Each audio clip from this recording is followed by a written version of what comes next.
Hello guys, this is Lala Vlog. Tanghalian for today. Ayan po. Sarap ng luto ni Landy, guys. Thank you, bebe. Hindi lang siya masarap, guys. Sa panlasa, kapag tingnan mo pa, masarap talaga tingnan. Yun, no? Daming sahog. Kasi dating tagaluto po ako guys sa aking amo. Ilang years yun. Tagaluto po ako. Experience siya, guys. Kaya masarap talaga. Alam na yung mga timpla. Ilang years akong tagaluto, no? Tagapasok po, tagaluto po ako. And then, nag-alaga rin po ako ng matanda, caregiver. Kulang na lang yung pag-aaral ko. Parang nagbabantay po ako ng matanda sa ospital.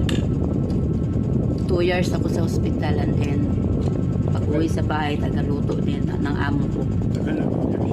Ito lang yung trabaho, taga-alaga ng matanda, hindi tagaluto.